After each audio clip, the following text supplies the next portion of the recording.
Joignez-vous à la discussion. Appelez ou textez le 187 Cube Radio 1877-827-2346. Est-ce que vous avez déjà entendu parler de l'arnaque de la taxe carbone? Avant de rencontrer notre invité, je vais mettre la table et vous expliquer ce qu'il en est parce que c'est assez complexe. C'est l'un des plus gros scandales financiers de l'histoire de France, sinon le plus gros. Il y a même des gens qui disent que c'est le scandale du siècle, la fraude du siècle, une arnaque qui a coûté des gonzillions d'euros à l'État français. Voici comment ça se passait. Alors, bon, vous connaissez le marché du carbone. On assigne à des entreprises un volume X de gaz carbonique qu'elles peuvent émettre dans l'air. Par exemple, je dis n'importe quoi, telle entreprise, 15 tonnes de gaz carbonique que vous pouvez émettre dans l'air par année. Si les entreprises veulent dépasser leur quota annuel de gaz carbonique, elles peuvent acheter des quotas supplémentaires à des entreprises qui, elles, n'ont pas émis tout leur gaz carbonique. Est-ce que vous comprenez, là? J'ai dépensé tout mon gaz carbonique et pas toi. Eh bien, tu peux me vendre ta part de quota qu'il te reste. Les entreprises achetaient en quelque sorte un droit de polluer. En France, si tu achetais des quotas carbone dans un autre pays de l'Union européenne, par exemple en Suède, en Italie, en Espagne, tu ne payais pas de taxes. Mais toute transaction de quotas effectuée sur le territoire français était, elle, soumise à une taxe de 20 %.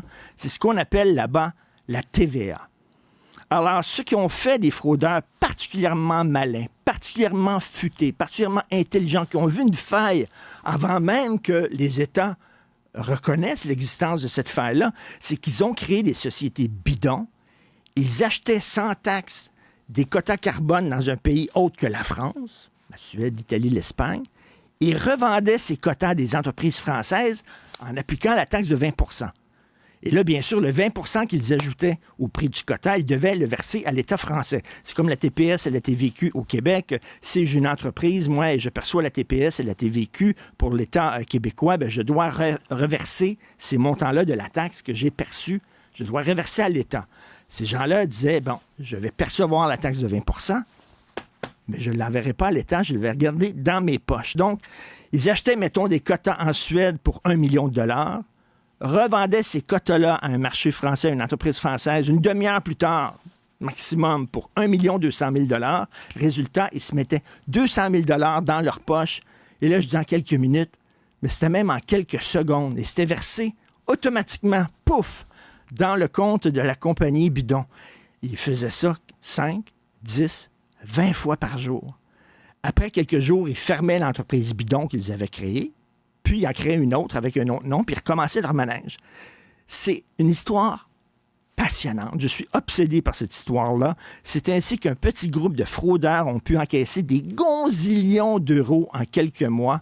J'ai en studio avec nous un des cerveaux, sinon le cerveau de ce groupe de fraudeurs, Grégory Zaouy.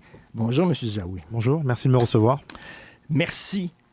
Comment se fait-il que des gens qui n'ont pas vraiment d'expertise en finance internationale, puis tout ça, bon, j'ai vu le documentaire disponible sur Netflix. Regardez ça à la maison, Les Rois de l'arnaque. Vous allez vous pincer aux 5 minutes en disant, mais ça se peut pas, je crois pas ce que je suis en train de voir. Il y a des gens là-dedans dans ce groupe, c'est pas le cas de M. Zaouy, mais il y a des gens dans ce groupe de fraudeurs-là qui étaient presque illettrés, là, incultes, et qui connaissaient pas grand-chose et qui ont réussi à frauder les États de l'Union européenne. Comment ça, vous avez perçu cette faille-là alors que les gens qui ont mis en place ce système-là ne l'avaient même pas vu? En fait, si vous me permettez, je vais reprendre un peu ce que vous avez dit, parce que en fait, ça va au-delà de ce que vous avez dit. En termes de paiement de la taxe, de la facture qui est présentée avec la TVA. On revendait, enfin moi en ce qui me concernait, comme j'étais un des premiers inscrits en tant que broker sur la bourse de ce marché qui s'appelait PowerNext au départ en 2006, qui est devenu appelé après BlueNext, qui appartenait à 40% à la Caisse des dépôts et consignations et 60% à la société Nice Euronext.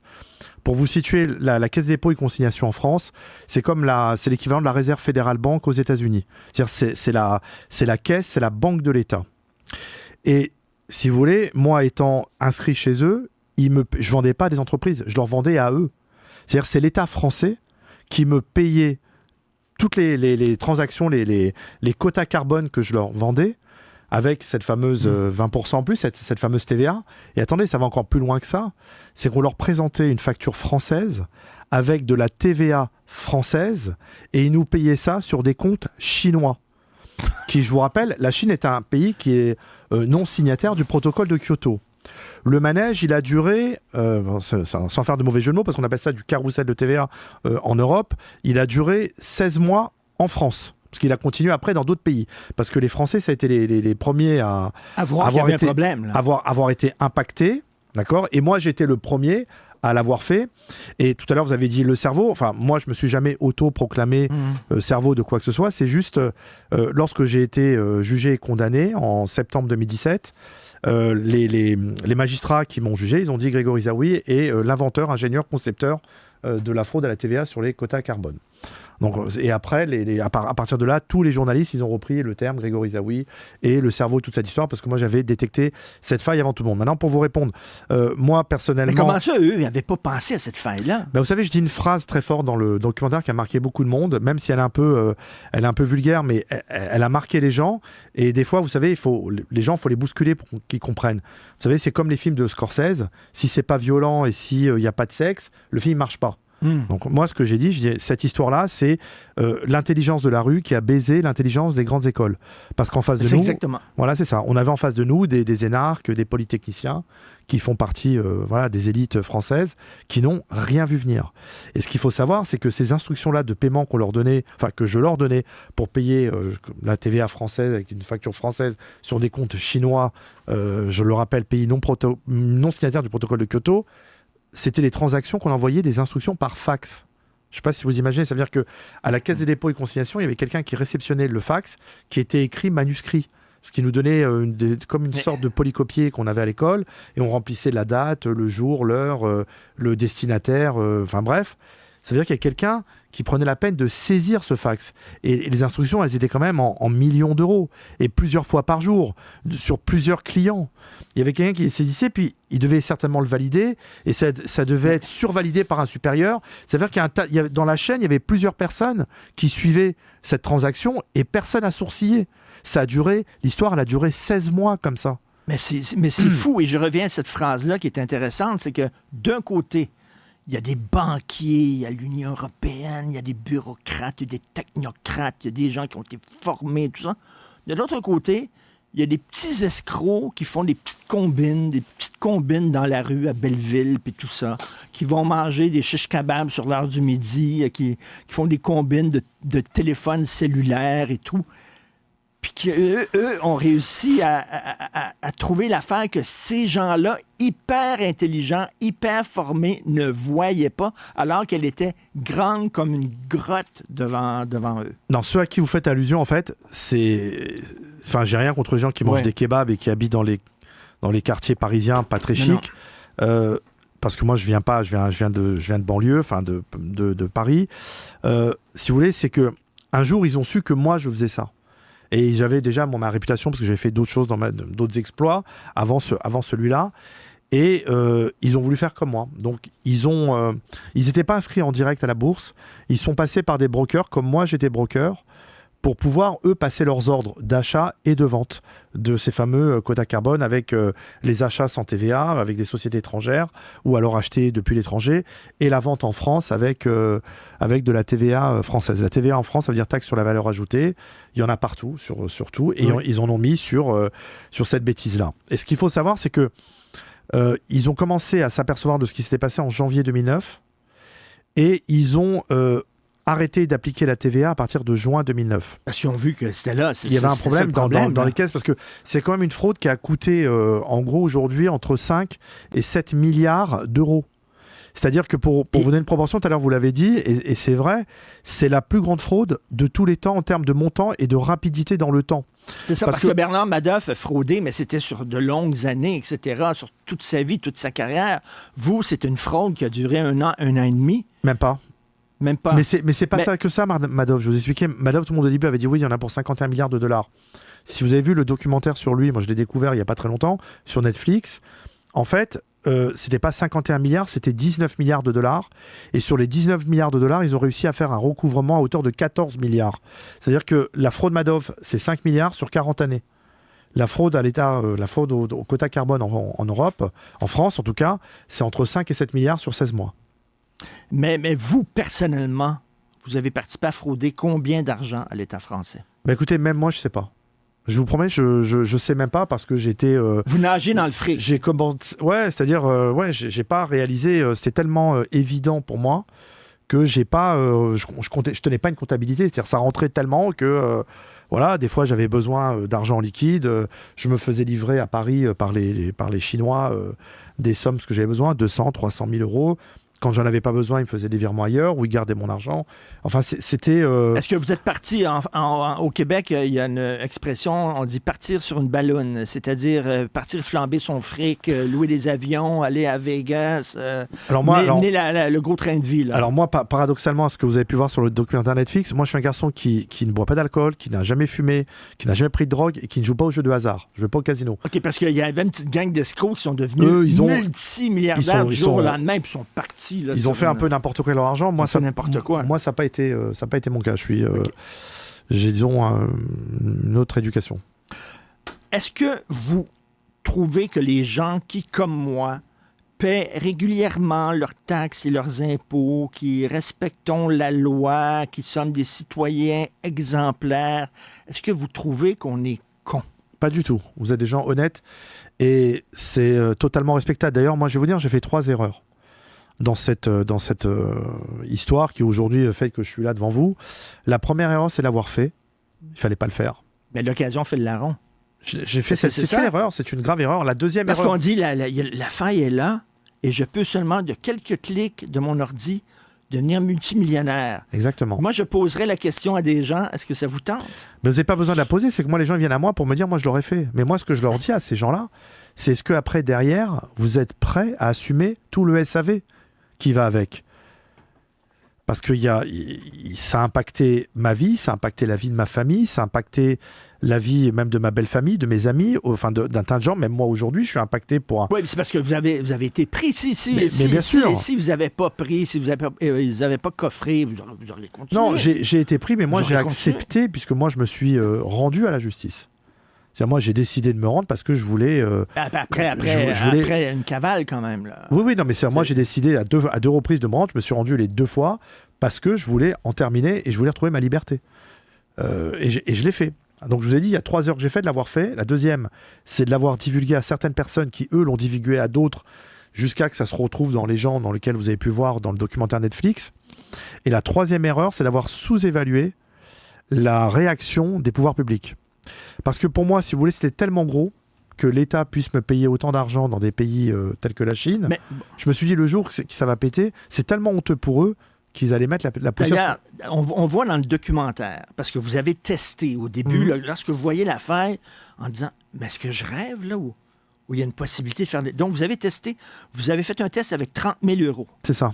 Vous avez ajouté la TVA de 20 %, donc 36 000 euros.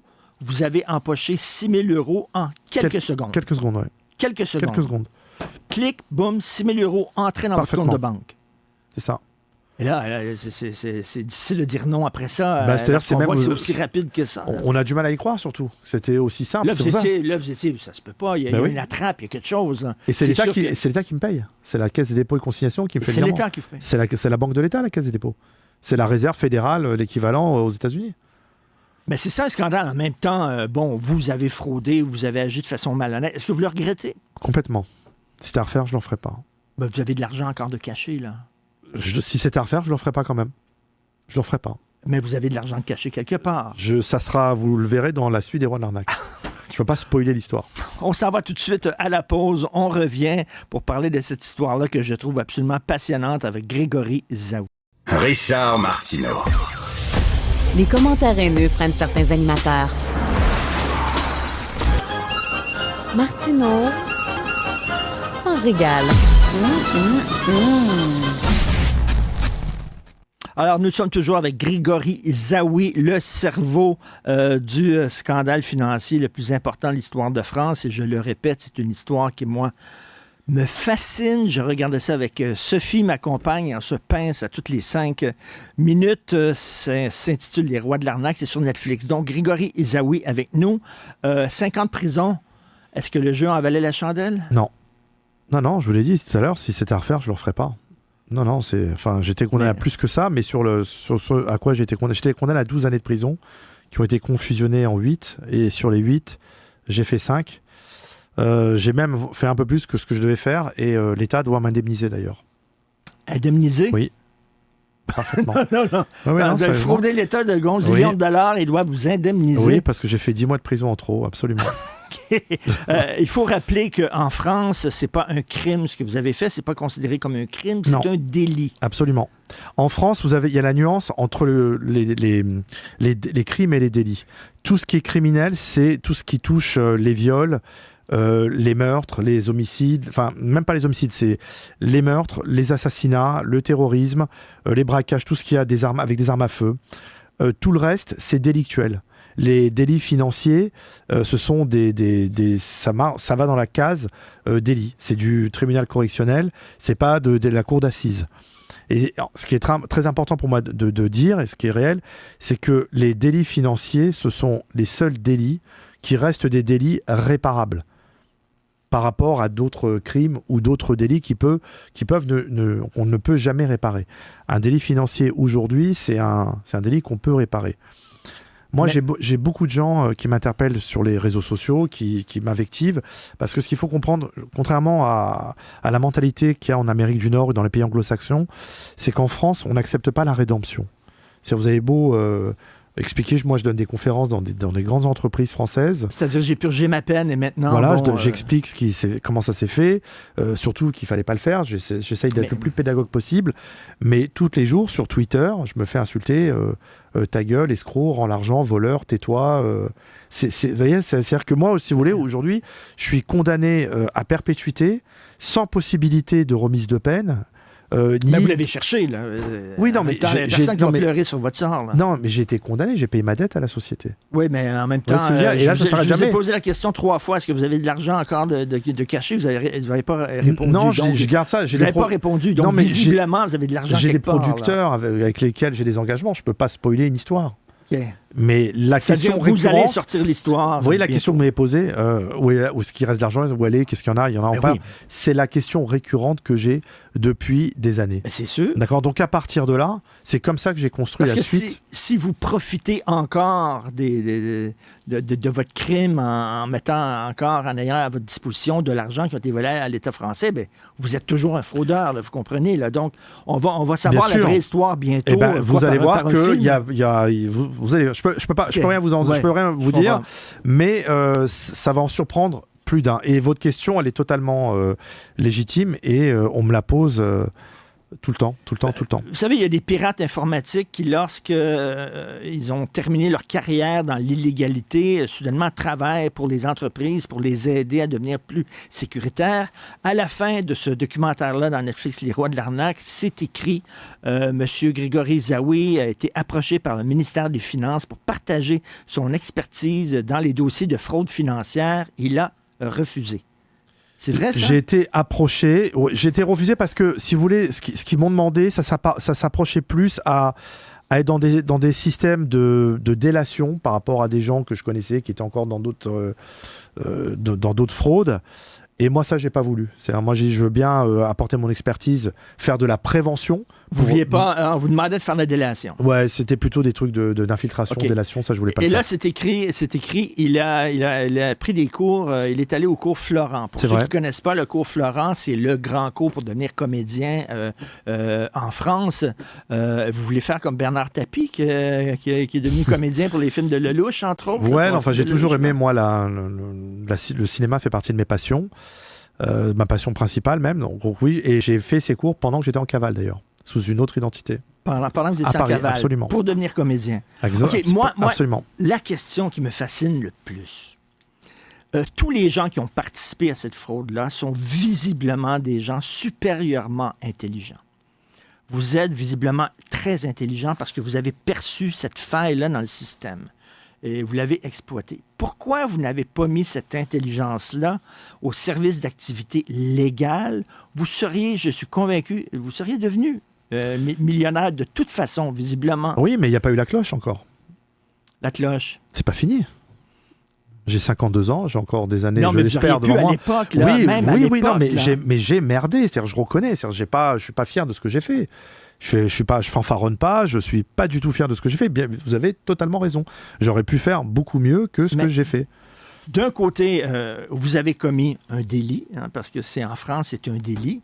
De l'autre côté, l'État français et tous les gens qui étaient derrière le marché carbone, en ne protégeant pas suffisamment l'argent public, parce qu'ils disent, là, oui, mais c'est de l'argent qui aurait pu aller dans les hôpitaux, c'est de l'argent qui aurait pu aller dans les écoles, effectivement, mais vous n'avez pas protégé cet argent-là. Vous avez permis à des fraudeurs de voler cet argent-là. Donc, c'est comme eux aussi ont gaffé et ont fait une faute majeure. Alors écoutez, c'est très important, enfin c'est très intéressant ce que vous venez de dire, parce que moi, si vous voulez, comme j'ai passé des heures et des journées entières dans les cabinets des magistrats instructeurs, dans ce dossier, où j'ai décortiqué, expliqué que de toutes les manières, la Caisse des dépôts ne pouvait pas ignorer ce qui s'y passait. Comme je vous expliquais tout à l'heure, le système des fax, ils voyaient quand même que c'était des choses qui n'étaient pas normales.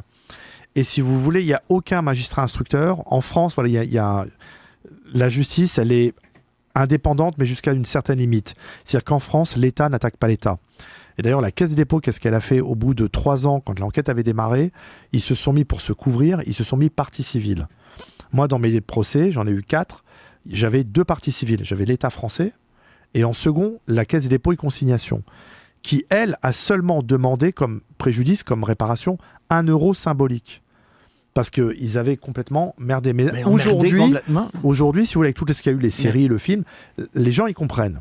Et moi, quand on me dit, comme vous me l'avez dit tout à l'heure, l'argent où aller, pourquoi ceci, cela, moi, j'ai payé ma dette à l'OCDE, j'ai fait de la prison, effectivement.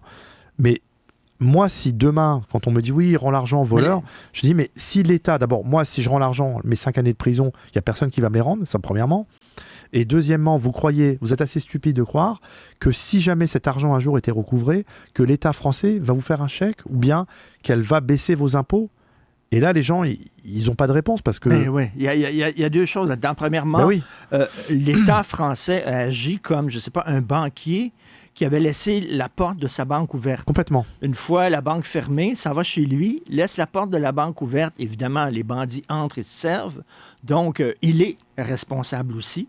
D'avoir pas protégé suffisamment les gens. Et deuxièmement, régulièrement, et là, c'est pas pour vous déculpabiliser, absolument pas, mais régulièrement, l'État, est-ce qu'on peut pas se poser la question que l'État nous vole aussi? C'est-à-dire que prend notre argent et nos impôts et s'en sert pour n'importe quoi, sert pour n'importe quoi. Si l'État vous protège pas l'argent du public, le trésor public, ce qu'on appelle en France, elle a une part de responsabilité, mais en France, l'État n'attaque pas l'État. Donc, ils ont fait une connerie. Enfin, moi, je suis pas en train de dire c'est de leur faute, c'est pas la mienne. Moi, j'assume. Non, moi, j'assume mes responsabilités. Mais ce que je voulais dire, c'est que ils ont permis que cette faille-là.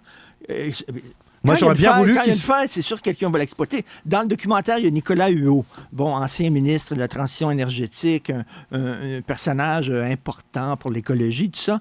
Puis il dit, oui, mais la taxe dans le documentaire, oui, mais quand même, le marché carbone, c'est important pour l'écologie, etc. Et jamais on n'aurait pensé que quelqu'un soit assez méchant pour voler l'argent. Là, on le regarde et on dit « t'es naïf, mais c'est totalement naïf. » Vous savez, on a un gros problème en France, c'est qu'en France, on ne fait pas de prévention, on n'est que dans la répression. C'est en France, on laisse faire des choses comme ça, et en pensant que les gens vont bien se tenir. Et moi, ce que je voulais faire, ce que j'ai proposé à certains services de l'État, c'était justement de réfléchir à l'envers et de mettre en place des systèmes de prévention pour éviter la fraude. Parce que quand après la police et la justice se met à couvrir après les fraudeurs, elle a déjà perdu. L'argent est parti, elle est partie en fumée là, pour ce qui est du carbone. Et il y a très peu de chances de les récupérer. Et après, mettre des gens en prison et pendant des années, ça coûte encore de l'argent, des enquêtes, des gens... Mais il y a des fraudeurs, là, parce qu'il y a beaucoup de gens qui ont fraudé. Hein. Vous êtes pas seul. On le voit dans le documentaire, évidemment. Il y a plein de bandes d'escrocs qui ont vu l'affaire, qui se sont engouffrés là-dedans. Et on voyait que le marché surchauffait, mais que la plupart des transactions étaient des transactions qui étaient faites par des fraudeurs. Ces gens-là, certains ont été arrêtés, tout ça. J'imagine qu'il y en a encore qui ont de l'argent planqué quelque part. Là. Ah oui, ils n'ont pas tout recouvré de toute façon. Mais comme je vous l'ai dit tout à l'heure, si demain l'État français recouvrait toutes ces sommes d'argent, elle ne fera pas un chèque aux contribuables. Ça ne changera pas grand-chose. Hier, je parlais à mon beau-frère. J'ai dit, je vais avoir M. Zawi demain à l'émission. Puis il a dit, ben, tu fais de la promotion, tu fais de la publicité pour un bandit. Est-ce que tu es fier de toi? Tu vas faire de la publicité pour un bandit. J'ai dit, non, je vais essayer de comprendre ce qui amène quelqu'un à faire ça. Et je vais essayer de comprendre comment ça se fait, l'État français, laisser cette faille-là. Et qu'est-ce que vous dites à mon beau-frère?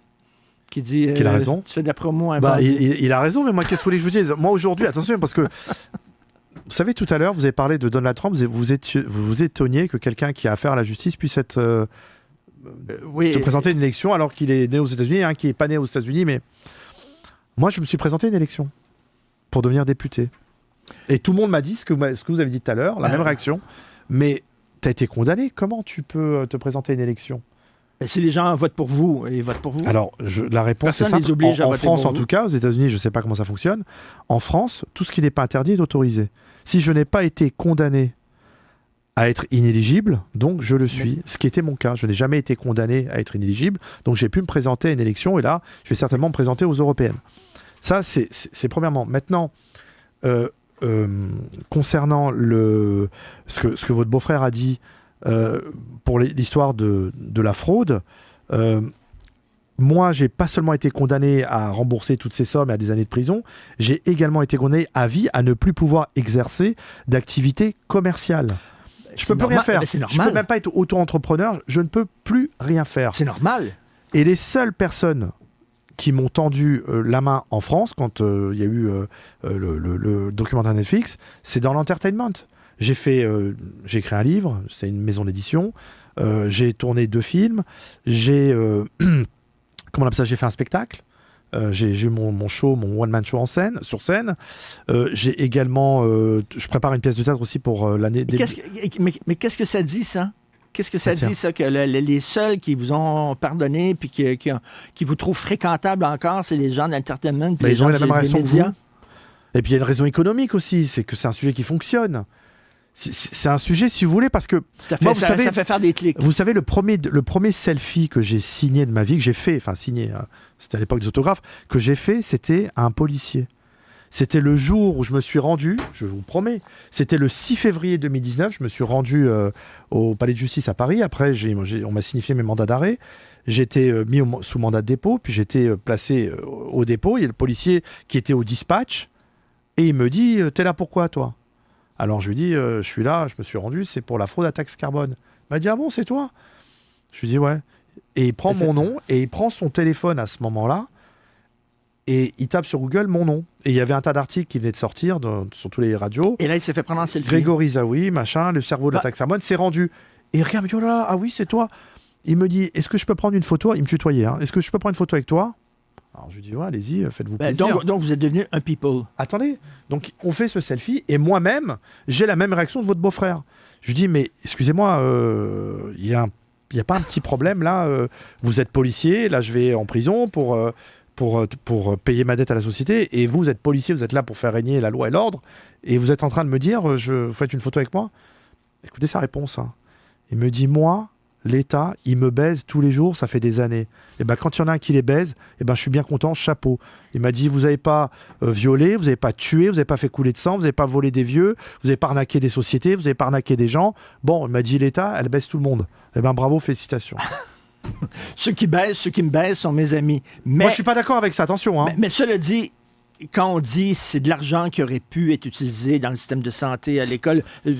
C'est vrai, c'est ce que dit le procureur Amar, oui. Vous avez des proches, j'imagine, qui ont été soignés par le système de santé, qui ont eu des problèmes de santé, qui ont été soignés, tout ça.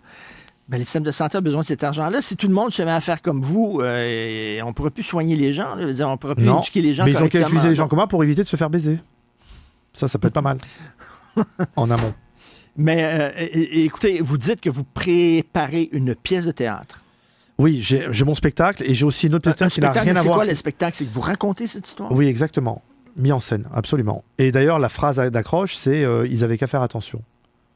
Ils avaient qu'à faire attention. C'est mon père qui avait trouvé ça spontanément, quand on cherchait une phrase d'accroche. Il m'a dit oui, c'est vrai, ils ont fait n'importe, ils ont laissé faire. Mais en même temps, je vais vous dire, moi, je me promène dans la rue et je vois une maison avec la porte ouverte. Je n'irai pas entrer dans la maison puis voler. En même temps, et puis je dirais pas, il n'y avait rien qu'à faire attention, c'est que moi, je suis fait comme ça. Je n'irai pas voler dans une maison, même si la porte est ouverte. C'est très bien, c'est comme ça qu'il faut être. Mais vous, avant cette grosse arnaque-là, vous aviez fait des combines, d'autres petites combines. Non, c'était dans le même registre, seulement c'était pas sur des quotas carbone. Mais là, c'était un bien immatériel. Avant, je l'ai fait sur des biens matériels, principalement sur des téléphones mobiles. J'en ai fait j'étais un des premiers en Europe à... Vous achetez des téléphones mobiles dans un à pays de la communauté de France, et je les revendais dans d'autres pays de la communauté avec la TVA. Mais ça, moi, j'ai fait ça, si vous voulez. J'ai pas fait ça en France beaucoup. Enfin, je l'ai quasiment jamais fait en France. Parce que j'ai un proverbe anglais que j'avais repris, c'est « Don't cheat where you live ». Donc, si vous voulez, je gérais ça depuis la France. J'achetais mes téléphones en Grande-Bretagne et je les exportais au Danemark, chez les Vikings. Et pourquoi le Danemark ? Parce que c'était le pays qui avait la TVA la plus élevée d'Europe. Elle était à 25%, quand à l'époque où je le faisais, la France était à 18,6%. C'était le même travail, pourquoi je vais m'emmerder, alors je vais gratter 6 ou 7 points de plus là-bas chez les Vikings. Mais vous me disiez tantôt, j'ai rien à faire avec les petits escrocs, là, que je viens d'un certain milieu, classe moyenne, je sais pas. Pauvre.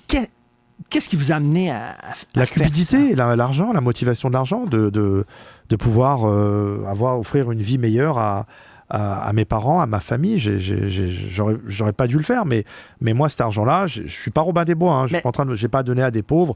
J'ai fait du bien autour de moi, mais j'ai surtout permis à ma famille de mieux vivre, moi aussi, au passage.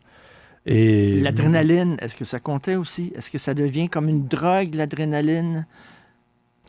De savoir qu'on fait quelque chose d'illicite, d'illégal, puis je me fais pas prendre. Et là, vous êtes, mettons, en train de prendre un verre dans un bistrot à Paris, puis là, vous dites, je suis peut-être un des plus grands fraudeurs de l'histoire de France et les gens ne le savent pas autour de moi. Mais moi, j'ai fait ça. Non, maintenant, ils le savent. Oui, mais à l'époque, est-ce qu'il y avait un peu ça aussi, l'hubris, le côté... C'est-à-dire que moi, comme j'étais discret, mais j'étais discret tout en étant flamboyant. C'est-à-dire, j'étais toujours très bien habillé, j'avais des très belles voitures.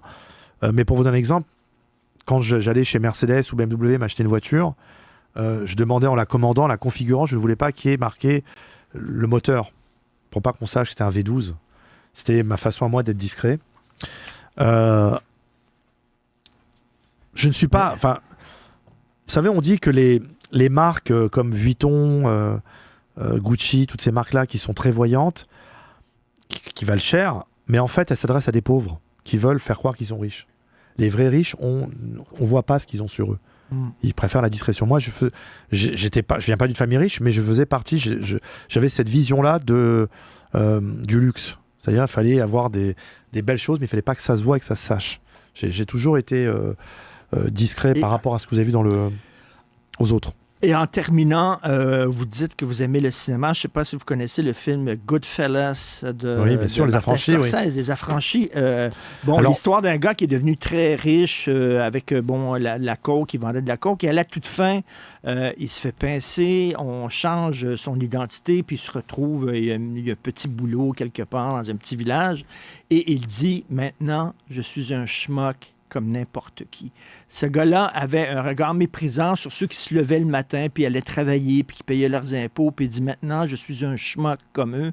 Est-ce que c'est ce que vous vous dites maintenant, aujourd'hui? J'ai vécu la belle vie, maintenant, je suis un non, pas du tout, parce que aujourd'hui, vous parlez de Henry Hill, qui est décédé il y a quelques années. Non, pas du tout, parce qu'aujourd'hui, j'ai la lumière. C'est encore autre chose. J'ai la lumière, j'ai les projecteurs. Les projecteurs, oui. Et j'ai un point commun avec ce film, je veux dire, c'est quoi? C'est que Robert De Niro, ça a été mon locataire. J'étais propriétaire des murs de son restaurant Ago à Los Angeles. Ouais. Ah oui? Ouais. Écoutez, donc, mon beau-frère va me dire, je te l'ai dit que tu as fait de la promotion d'un bandit. Alors, merci beaucoup. Merci de m'avoir reçu. Merci beaucoup, monsieur. Donc, c'est quoi les prochains Alors, j'ai un film à biographie qui sort au cinéma et après sur Amazon Prime au mois de septembre, qui raconte mon parcours, mon histoire. la suite des Rois de l'arnaque qui doit être faite. Il y a des producteurs américains qui veulent me rencontrer pour faire, parce que j'ai eu un article dans le New York Times le 29 février, et ils veulent faire l'adaptation de cette histoire pour le cinéma américain. Et la suite des Rois de l'arnaque, ça sera un spin-off sur moi, avec la thématique sur laquelle vous m'avez attaqué, où est passé l'argent. Où est passé l'argent? Voilà. Est-ce qu'il y en a de planqué de cet argent-là? C'est flic, public, justice, je ne vous ai pas tout dit. Écoutez, c'est une histoire vraiment incroyable. Si vous n'avez pas vu Les Rois de l'arnaque, c'est sur Netflix. Grégory Zaoué, merci de votre passage en studio. Merci de m'avoir reçu. Merci, au revoir. Au revoir.